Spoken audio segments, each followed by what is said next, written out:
بسم الله الرحمن الرحيم والصلاة والسلام على أشرف المرسلين. Salam alaikum. Bonjour tout le monde. Aujourd'hui, on va voir ensemble le deuxième chapitre du module système asservi. On va entamer ensemble la transformée de la place. Avant de commencer, on va voir c'est quoi les signaux test. On distingue plusieurs familles de signaux test. Par exemple, vous avez l'impulsion de Dirac, la fonction échelon, la rampe et la sinusoïde. On va commencer par l'impulsion de Dirac. C'est quoi une impulsion de Dirac? On peut définir l'impulsion de Dirac comme étant une impulsion bref, c'est-à-dire qui vaut 0 en tout point sauf au voisinage pour t égale à 0. C'est-à-dire que Dirac de t égale à l'infini pour t égale à 0 pour t différent de 0. Voici sa représentation graphique pour la fonction impulsion de Dirac. On passe deuxième fonction, c'est la fonction échelon. La fonction échelon est définie par u de t qui est égal à 0 pour t négative, égale à 1 pour t positif. Donc, c'est la fonction échelon. On passe la fonction rampe. La fonction rampe est définie par r de t qui est égal à t par l'échelon u de t. C'est un intégral de moins l'infini à t de u de taux des taux. Bien sûr, voici sa représentation graphique. On passe à la dernière fonction, c'est la fonction sinusoïde. Elle est définie par e de t qui est égal à em sinus oméga t. Si nous avons e de m égal à 1 et e de t appelé sinusoïde unitaire, bien sûr. Voici sa représentation graphique toujours. On passe maintenant deuxièmement, la transformée de Laplace, c'est comme toujours, on commence par la définition. La transformée de Laplace d'une fonction est donnée par l'expression suivante. Vous avez Laplacien de f de t égale un intégral de 0 à l'infini de f de t par exponentielle moins pt dt. Sachant que le symbole L f de t veut dire la transformée de Laplace de f de t. On utilise aussi l'expression f de p pour décrire la transformée de Laplace. Donc, f de p égale Laplacien de f de t. Maintenant, si on va noter p pas égale sigma plus g oméga est appelé l'opérateur de Laplace. La transformée de Laplace permet donc de transformer le problème du domaine du temps au domaine de la fréquence. Et lorsqu'on obtient la réponse voulue dans le domaine de la fréquence, on transforme le problème à nouveau dans le domaine du temps à l'aide de la transformée inverse de Laplace. On va voir par la suite le diagramme qui illustre ce concept. Donc, voici dans la figure 5 le concept de la transformée de Laplace. On va commencer le domaine temporel à l'aide de la transformée de Laplace. On arrive au domaine de fréquence. Et le domaine de fréquence jusqu'au domaine de temps, on va utiliser la transformée inverse de Laplace. L'avantage principal d'analyse des systèmes de cette façon est que les calculs sont beaucoup plus simples dans le domaine de Laplace.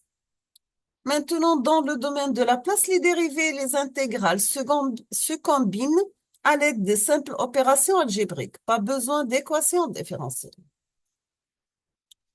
On passe à un exemple. Donc, pour la fonction échelon, vous avez la transmise de Laplace de l'échelon égale à l'intégrale de 0 à l'infini de f de t par exponentielle moins pt dt. Donc, est égal à l'intégrale de 0 à l'infini de 1 par exponentielle moins pt dt est égal à 1 sur pi. Maintenant, si on va passer la transformée de Laplace d'un exponentiel décroissant est définie par Laplacien de exponentielle moins at égale l'intégrale de 0 à l'infini de exponentielle moins at par exponentielle moins pt dt. Donc, est égal à l'intégrale de 0 à l'infini de exponentielle moins a plus p multiplié par t dt, qui est égal tout simplement 1 sur p plus 1. On va voir ensemble un tableau qui présente la liste des transformées de Laplace les plus courantes. On va commencer par l'impulsion de Dirac de t a pour transformer de Laplace égale à 1. L'échelon u de t a pour transformer de Laplace 1 sur p.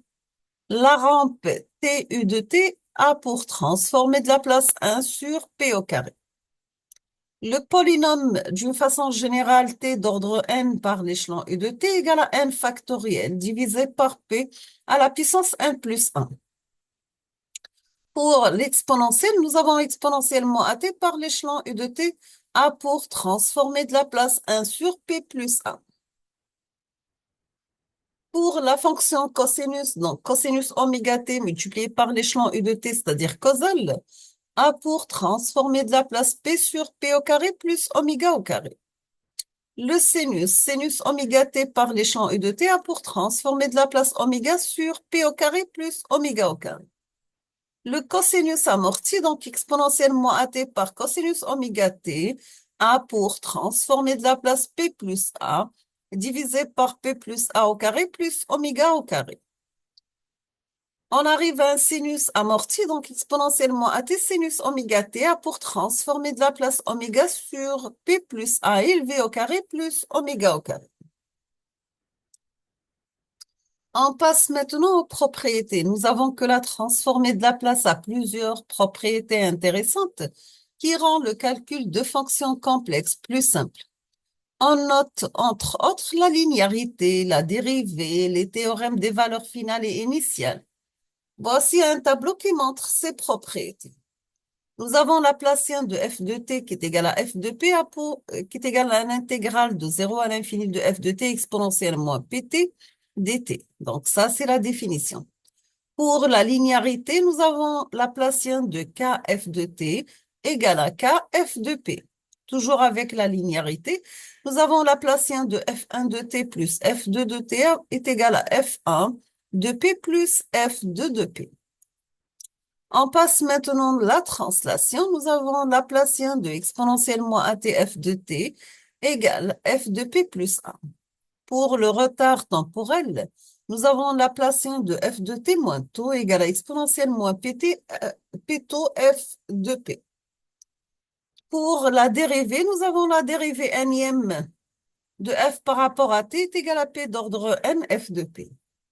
L'intégration, donc nous avons l'intégrale de 0 à t f de taux des taux égale f de p sur p. Pour une valeur finale, nous avons f de l'infini égale la limite de p f de p pour p tend vers 0. Pour la valeur initiale, nous avons f de 0 égale, c'est la limite de p f de p quand p tend vers l'infini. On passe maintenant la convolution. Nous avons que la convolution est plus simple dans le domaine de la place. Laplacien d'une convolution entre h de t et x de t est égal à h de p par x de p, un produit simple. On passe maintenant la transformée inverse. Après avoir multiplié les transformées de Laplace de h de t et x de t, pour obtenir la réponse finale dans le domaine du temps, il faut faire la transformée inverse. L'expression obtenue est souvent une fonction rationnelle de P. C'est le rapport de deux polynômes de P. Et bien sûr, pour la plupart des systèmes physiques, l'expression obtenue, c'est une fonction rationnelle de P. Si on peut inverser n'importe quelle fonction rationnelle de P, on peut résoudre les problèmes de convolution. De façon générale, il faut trouver la transformée inverse d'une fonction qui a la forme f de p égale un numérateur en p divisé par un dénominateur en p. Donc, vous avez un n p d'ordre n jusqu'à l'arrivée à 0. Dénominateur bm pm jusqu'à b1p plus b0. Et on peut écrire l'expression f de p sous une autre forme. C'est-à-dire, on peut mettre f de p, mais la forme k par p plus z1 multiplié par p plus z2 par p plus zn, divisé par p plus p1 par p plus p2 jusqu'à p par plus pn. Sachant que z est appelé un 0 de fp. Ce sont les racines du numérateur et p est appelé un pôle de f de p. Bien sûr, qui sont les racines de notre dénominateur. Et d'une façon générale, nous avons que f de p est appelé la fonction de transfert. Maintenant, on va prendre le cas où les pôles de f de p sont tous simples. Dans le cas où le degré du polynôme numérateur de f de p est inférieur strictement à celui de son polynôme dénominateur, Nous avons que f de p peut être mis sous la forme f de p égale un numérateur en p divisé par un dénominateur en p, qui est égal à RI divisé par P moins PI pour I varie la somme, bien sûr, pour I varie 1 jusqu'à N. NP et DP sont respectivement les polynômes numérateurs et dénominateurs de F de P. Et bien sûr, N, c'est l'ordre de P. Et P sont les racines et sont aussi appelés les pôles de R. Les pôles, bien sûr, et les RI sont appelés des nombres réels ou bien complexes et sont appelés les résidus. Sachant que la transformée de la place inverse de RI sur P moins PI est donnée par la place inverse de RI sur P moins PI est égale RI par exponentielle PIT. Sachant que la transformée de la place inverse est donnée par F de T égale la somme pour I varie 1 jusqu'à N RI par exponentielle PIT. Les résidus de RI de F de P sont simples, calculés par l'expression RI est égal à la limite de P moins PI, F de P pour P tend vers PI. On va prendre un exemple. Si vous avez F de P la forme 2 sur P plus 1 multiplié par P plus 2, on peut écrire F de P la forme 2 sur P plus 1 par P plus 2. On va la mettre la forme K1 sur P plus 1 plus K2 sur P plus 2. Après calcul, on trouve la valeur de K1 égale à 2 et la valeur de K2 égale à moins 2. Donc, on peut mettre F de P la forme 2 sur P plus 1 moins 2 sur P plus 2, qui donne la transformée inverse suivante. Vous avez F de T égale à 2 exponentielle moins T moins 2 exponentielle moins 2T par l'échelon U de T. Bien sûr, nous avons une remarque que la fonction U de T doit être appliquée à toute transformée inverse. Cependant, pour alléger les textes, on n'écrira plus le U de T. Troisième cas, c'est le cas où le degré du numérateur est égal à celui du numérateur.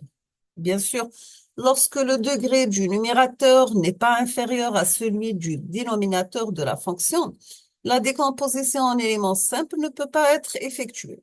Pour expliquer comment pouvoir calculer la transformation de la place inverse d'une fonction pour laquelle le degré de son numérateur est égal à celui de son dénominateur, on va considérer l'exemple suivant.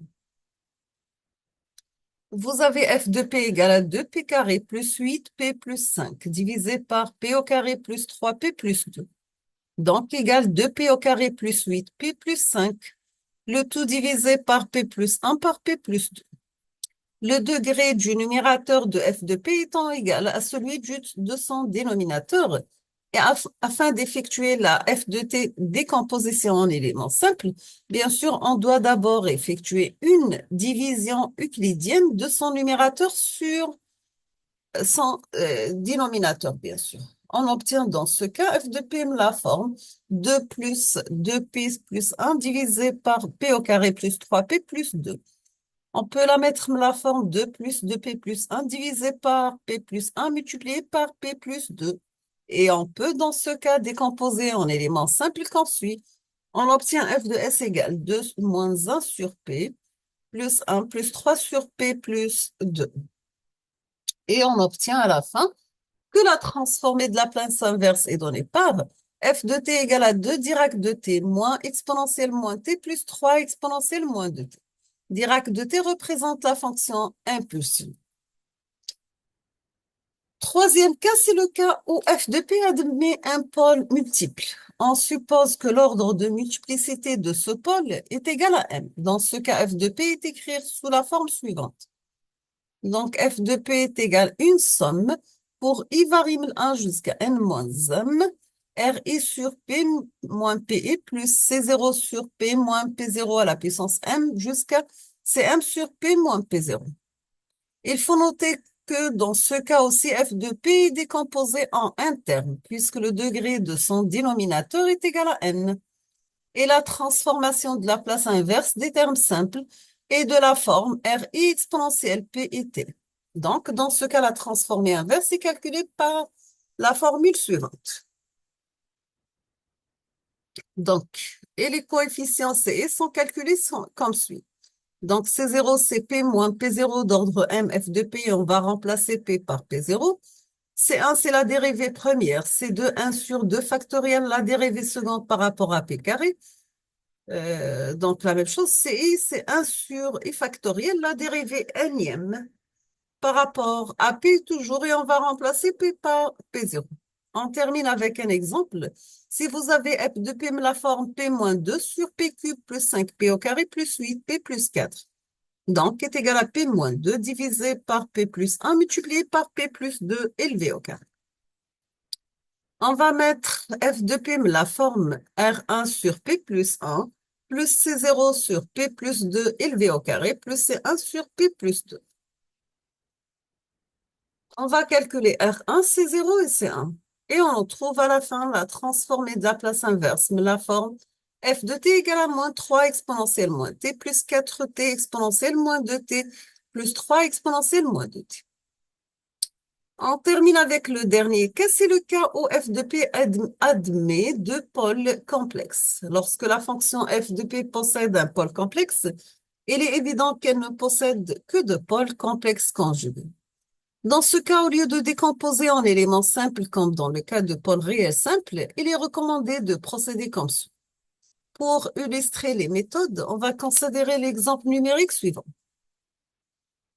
Donc, dans cet exemple, on vous demande de calculer la transformée de la place inverse de la fonction f de p donnée par f de p qui est égal à 1 sur p au carré plus p plus 1. Donc, on va la mettre la forme 1 sur p plus 1 demi plus g la racine de 3 sur 2 multiplié par p plus 1 demi moins g la racine de 3 sur 2. Donc, au lieu de la décomposer en éléments simples, il est préférable de réécrire f de p sous la forme particulière suivante, qui fait ressortir la transformation de la fonction sinus.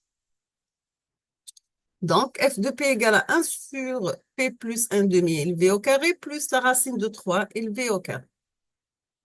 Et en utilisant la transformation de la place de la fonction sinus, il faut alors multiplier et diviser f de p par la racine de 3 sur 2 f de p. Donc, f de p égale 2 sur racine de 3 par racine de 3 sur 2 divisé par p plus 1 demi au carré, plus la racine de 3 sur 2 élevée au carré. À la fin, on obtient la transformée de la place est donnée par f de t qui est égal 2 sur racine de 3 exponentielle moins 1 demi t sinus la racine de 3 sur 2 t. Nous sommes arrivés à la fin de cette vidéo. Je vous remercie infiniment pour votre attention. Comme toujours, n'hésitez pas si vous avez des questions. Et à la prochaine vidéo, Inch'Allah, on va entamer ensemble le chapitre numéro 3. Bonne chance tout le monde.